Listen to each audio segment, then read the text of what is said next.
بسم اللہ الرحمن الرحیم۔ عام الخصان البعض کی تخصیص، کہ وہ عام جس سے کچھ افراد کو خاص کیا جا چکا ہو، تو کیا اس سے مزید تخصیص اس میں ہو سکتی ہے یا نہیں؟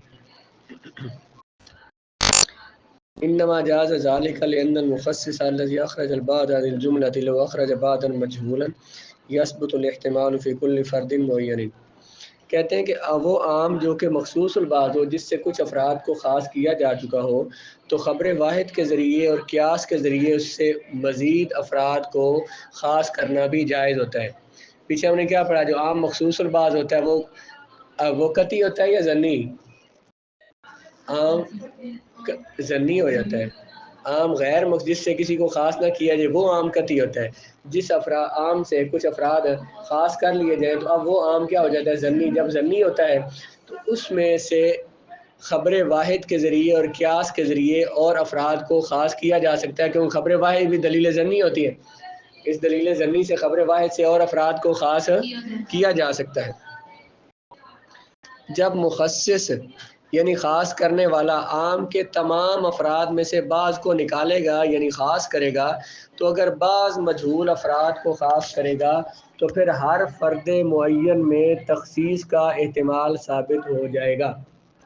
اگر تخصیص کرنے والا عام سے کچھ افراد کو خاص کرنے والا یعنی مخصص اگر بعض افراد کو نکالے گا، اگر مجہول افراد کو نکالے تو پھر یہ ہوگا کہ پھر پتہ نہیں ہوگا کہ خاص سے عام سے کتنے افراد کو نکالا گیا اور کتنے افراد اس عام میں بھی موجود ہیں۔ جیسے مثال ہے کہ سارے بچوں کو چھٹی ہے سوائے کچھ بچوں کے، کچھ بچوں کو خاص کیا، وہ کچھ متعین ہے کتنے؟ نہیں نا، غیر متعین ہے۔ جب خاص جو جن کو خاص کیا وہ مجہول ہے تو عام میں جو پیچھے رہ جائیں گے جن کو چھٹی ہے وہ بھی تو مجہول ہوں گے۔ کتنوں کو چھٹی ہے؟ جب جن کو چھٹی نہیں ہے، جن کو خاص کیا گیا وہ مجہول ہے، تو جن کو چھٹی ہے وہ بھی کیا ہو جائیں گے؟ مجہول ہو جائیں گے۔ ہر فرد معین میں تو یہ ثابت ہو جائے گا، ہو سکتا ہے کہ جو کچھ افراد کو خاص کیا ہے تو مزید اور افراد بھی خاص ہو سکتے ہو۔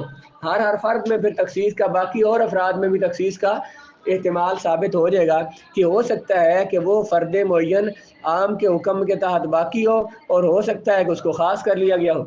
جب یہ کہا کہ کچھ افراد کو سب کو چھٹی ہے سوائے کچھ کے، نہیں کچھ کو چھٹی نہیں ہے، تو یہ کچھ مجہول ہیں، جن کو خاص کیا وہ مجہول ہیں، تو جو عام میں ابھی تک افراد شامل ہیں جن کو چھٹی ہے وہ بھی تو کیا ہے؟ تو ہو سکتا ہے کہ جس دلیل کے ذریعے ان کو خاص کیا بھائی انہیں چھٹی نہیں ہے تو کچھ اور افراد کو بھی خاص کیا جا سکتا ہو۔ جس دلیل کے ساتھ کچھ افراد کو خاص کیا تو اسی دلیل کے ساتھ کچھ اور افراد کو بھی بھی خاص ہو سکتے ہو۔ لہٰذا ہر فرد معین میں دونوں طرفیں برابر ہوگی۔ کون سی دونوں طرفیں؟ کہ یہ خاص کیا گیا ہے یا یہ خاص میں شامل ہے یا عام میں شامل ہے، اس کو خاص کیا گیا ہے یا خاص نہیں کیا گیا، دونوں طرفیں ہر ایک کے لیے شامل ہو جائیں گی۔ کیا بات کہی یہاں تک بلا؟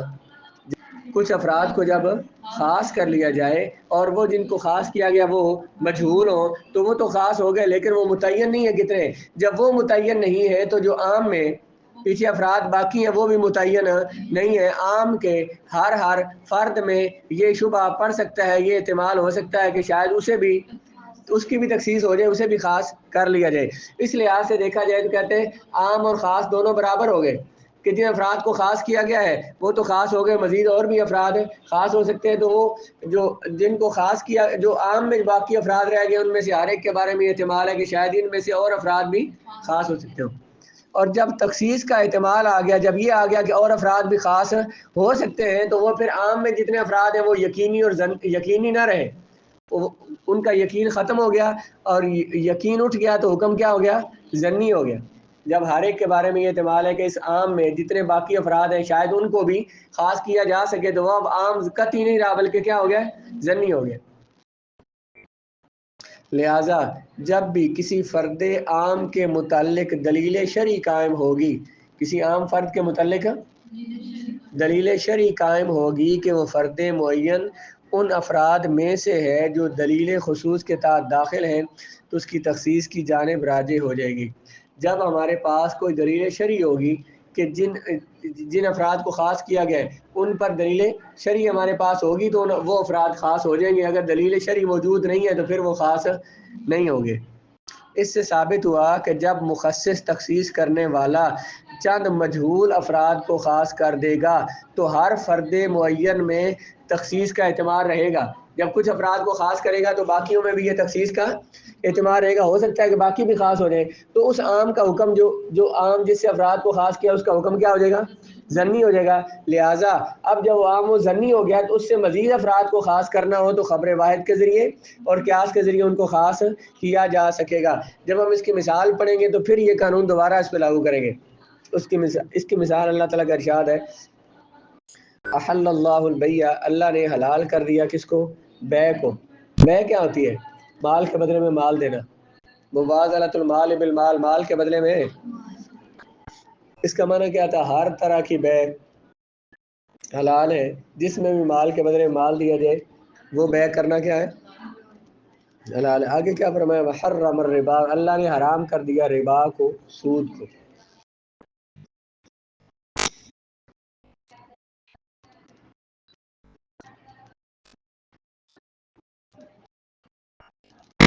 ربا کا معنی کیا ہوتا ہے؟ زیادتی.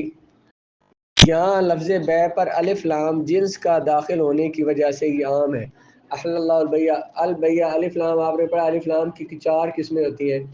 الف لام جنس کے لیے ہو تو معنی کیا ہوتا ہے؟ جنس کیا ہوتا ہے؟ وہ لفظ جو کثیر افراد پر بولا جائے. اللہ تعالیٰ نے اس کا معنی کیا ہوگا؟ الف لام جنس کے لیے ہو تو اللہ تعالیٰ نے ہر بے کو حلال کیا ہے. جسے بھی بے کہتے ہیں, جس میں مال کے بدلے میں مال دیا جاتا ہے, اللہ نے اسے, اس سے یہ سمجھ آ رہا تھا جب احل اللہ البیع کا معنی کیا ہوا؟ اللہ نے بے کیا, حلال کیا کس کو؟ ہر بے کو. تو تمام قسم کی بے حلال ہو گئی, ہر قسم کی بے. عام لفظ عام کسے کہتے ہیں؟ مراد جو کثیر افراد پہ دلالت کرے. البیع کثیر افراد پہ دلالت کر رہا ہے نا, کثیر بے, ہر قسم کی بے حلال ہے. یہ لفظ کیا ہو گیا؟ عام. اس سے ایک بے کو خاص کیا, حرم الربا. اور سود حرام ہے. سود بھی تو بے ہی ہوتی ہے نا, پیسے دے کر زیادہ پیسے لے یا کم لے بدلے میں, تو وہ کیا ہوتی ہے؟ وہ بھی بے ہی ہوتی ہے, لیکن اس میں زیادتی ہوتی ہے. تو پہلے کیا فرمایا؟ ایک عام حکم فرمایا, ہر بے حلال ہے. اب اس میں سے ایک بے کو خاص کر لیا, جس بے میں زیادتی ہوتی ہے نا وہ بے کیا ہوتی ہے؟ حرام ہو جاتی ہے. اس ایک عام تھا نا, البے کیا تھا؟ عام کیسے تھا بلا؟ ہر بے مراد تھی. اس سے ایک بے کو خاص کر لیا, وہ حلال نہیں ہے. کون سی؟ ربا. جب لفظ بے پر الف لام جنس کا داخل ہو گیا تو معنی کیا ہوگا؟ کہ اللہ تعالیٰ نے ہر بے کو حلال قرار دیا ہے. تو یہ البیع لفظ عام ہو گیا. اس میں سے ربا کو خاص کر لیا گیا کہ ربا حلال نہیں ہے. اور ربا مجہول ہے. وہ کیسے؟ کیونکہ ربا کا لغوی معنی ہے زیادتی. ربا کا لغوی معنی کیا ہے؟ معنی آج کا کیا بنے گا؟ اللہ تعالیٰ نے بے کو حلال کیا لیکن زیادتی کو حرام کیا. اب زیادتی کون سی ہے؟ زیادتی مجہول ہے, پتہ نہیں اس کا. حالانکہ مطلق زیادتی تو بے میں حرام نہیں ہے. بے بندہ کرتا ہے کس وجہ سے؟ دکان میں ڈالتا, سودے کرتا ہے کس وجہ سے؟ کہ قیمت پیسے بڑھیں گے, اسی وجہ سے منع کرتا ہے نا, کہ اس کے پاس پیسے آتے ہیں, قیمت اور چیزوں کی قیمت بڑھتی ہے, چیزوں سے منافع اسے آتا ہے.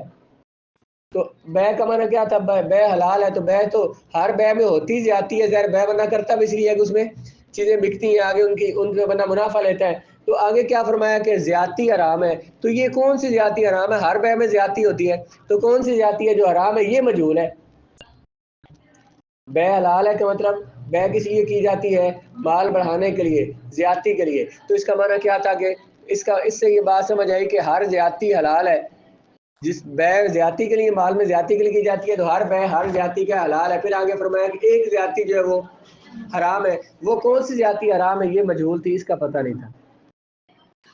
لہذا مطلقاً زیادتی تو بے میں مطلقاً زیادتی تو حرام نہیں ہے, کیونکہ بے ہوتی اسی لیے. لہذا بے کے ہر فرد معین میں, ہر بے میں یہ احتمال آ جائے گا کہ شاید ہر بے حرام ہو جائے, ہر زیادتی حرام ہو. تو اس کا حکم ضمنی ہو گیا. اس لیے حضور علیہ الصلوۃ والسلام نے فرمایا. لیکن جب یہ کہا گیا کہ کیا ربا جو ہے نا زیادتی یہ حرام ہے. اب ربا کون سی زیادتی ہے؟ پہلے ہر زیادتی جائز تھی, ہر بے جائز تھی نہیں, ہر زیادتی جائز تھی. اس کے بعد کیا فرمایا؟ ایک زیادتی جائز نہیں ہے, جس زیادتی کو کیا بولتے ہیں؟ ربا. اب ربا کیا ہے اس کی تفصیل معلوم نہیں تھی. رسول اللہ نے فرمایا الذهب بالذهب, سونے کے بدلے میں سونا دینا. الفضة بالفضة, چاندی کے بدلے میں. البر بالبر بالبر, گندم کے بدلے میں گندم دینا. جو کے بدلے میں جو دینا. تمر کے کھجور کے بدلے میں کھجور دینا، نمک کے بدلے میں نمک دینا، اور ماسنا بھی ماسنا برابر برابر، یدن بھی یدن ہاتھوں ہاتھ یعنی کہ نقد، یہ جائز ہے۔ فمن ازاد جس نے زیادہ کیا، وستزاد یہ زیادہ طلب کیا، فقط اربا اس نے ربا لیا، اس نے سود لیا، اس نے کیا لیا؟ اس نے زیادتی کی۔ جس نے اس سے کم زیادہ لیا، جس نے کم زیادہ لیا یا ادھار لیا تو اس نے کیا کیا؟ اس نے زیادتی کی۔ یہ والی زیادتی حرام ہے، یہ زیادتی کیا ہے؟ حرام ہے۔ وہ جس کو کیا آتا ہے حرم الربا، یہ زیادتی، اس کی تفصیل آگے حدیث میں۔ جو زیادہ دے گا، زیادہ طلب کرے گا، زیادتی ربا ہوگی، اور ربا حرام ہوگی۔ رسول اللہ کے اس فرمان کی وجہ سے یہ کہا کہ دو ایسی چیزیں جن میں جنس اور قدر ہو، ان کا باہمی تبادلہ اور بیع کرتے وقت جو زیادتی بغیر عوض کے لی جائے وہ ربا کہلاتی اور حرام ہے۔ اگر رسول اللہ کے فرمان نہ ہوتا تو ہمیں یہ معنی سمجھ نہ آتا۔ کیا فرمایا؟ زیادتی حرام ہے۔ زیادتی کس حدیث؟ اس حدیث میں دو چیزوں کا ذکر ہوا، سونے چاندی کا، اور اس کے بعد اگلی جو سونا چاندی جو ہے یہ پتھروں کے ساتھ تول کے لیے جاتے ہیں اب بھی اور پہلے بھی تول کے، یہ وزنی موزونی چیزیں۔ اور آگے کیا ہے؟ گندم، جو، کھجور، نمک، یہ مکیلی چیزیں، مکیلی جو برتن میں تول کے رسول اللہ کے زمانے میں لی جاتی تھی۔ اور یہ کیا ہے؟ سونا کیا ہے؟ سونا چاندی موزونی چیزیں، وزنی چیزیں، وزن کے ساتھ لی جاتی ہے، وہ مکیلی چیزیں اور یہ موزونی چیزیں۔ تو چیزیں جو دی جاتی ہیں وہ یا جو بندہ بیچتا خریدتا ہے یا تو وزن کے ساتھ یا برتن کے ساتھ تول کے یا پھر گن کر اور درجن عدد کے لحاظ سے بیچتا ہے۔ تو چیزیں تین طرح کی ہیں، کیا ہے؟ موزونی، مکیلی اور عددی۔ اس حدیث میں کن کا ذکر آیا؟ موزونی چیزوں کا اور مکیلی چیزوں کا۔ موزونی اور مکیلی چیزوں کو کیل اور وزن کرنے کو کہتے ہیں مقدار۔ تو حنفیوں نے اس سے یہ دلیل بنائی، امام ابو حنیفہ نے فرمایا کہ سود کن چیزوں میں ہوگا؟ جن میں وزن ہوگا یا جن میں کیل ہوگی، اور جنس ایک جیسی ہوگی دونوں طرف۔ سونے کے بدلے میں سونا، دونوں طرف جنس ایک ہے، چاندی کے بدلے میں چاندی، جنس ایک ہے۔ اور اس میں یہ موزونی چیزیں، اگلی چیزیں مکیلی چیزیں۔ جب چیزیں مکیلی اور موزونی ہو اور میں جنس بھی ایک ہو تو اس میں کمی زیادتی کے ساتھ لینا، اس میں زیادتی کرنا، یہ کیا ہوگا؟ ربا ہوگا، سود ہوگا۔ اس سے حضور نے منع فرمایا ہے۔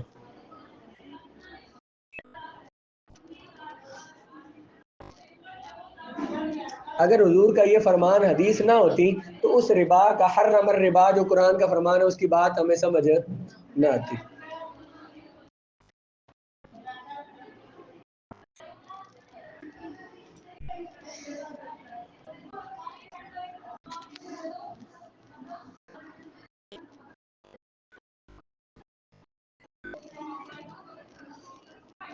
ایسی دو چیزیں جو ہم جنس ہوں، جن میں جنس ایک ہو، ہم قدر ہو یعنی کہ ان میں مقدار، کیل یا وزن جاری ہوتا ہو، ان کا باہمی تبادلہ، آپس میں تبادلہ اور بیع کرتے وقت جو زیادتی بغیر عوض کے لی جائے، یعنی ایک طرف سے زیادہ دیا دوسری طرف سے کم، ایک طرف سے زیادہ دیا دوسری طرف سے اس کے مقابلے میں کوئی کچھ بھی عوض نہیں ہے، تو یہ ربا کہلاتا ہے اور یہ حرام ہے۔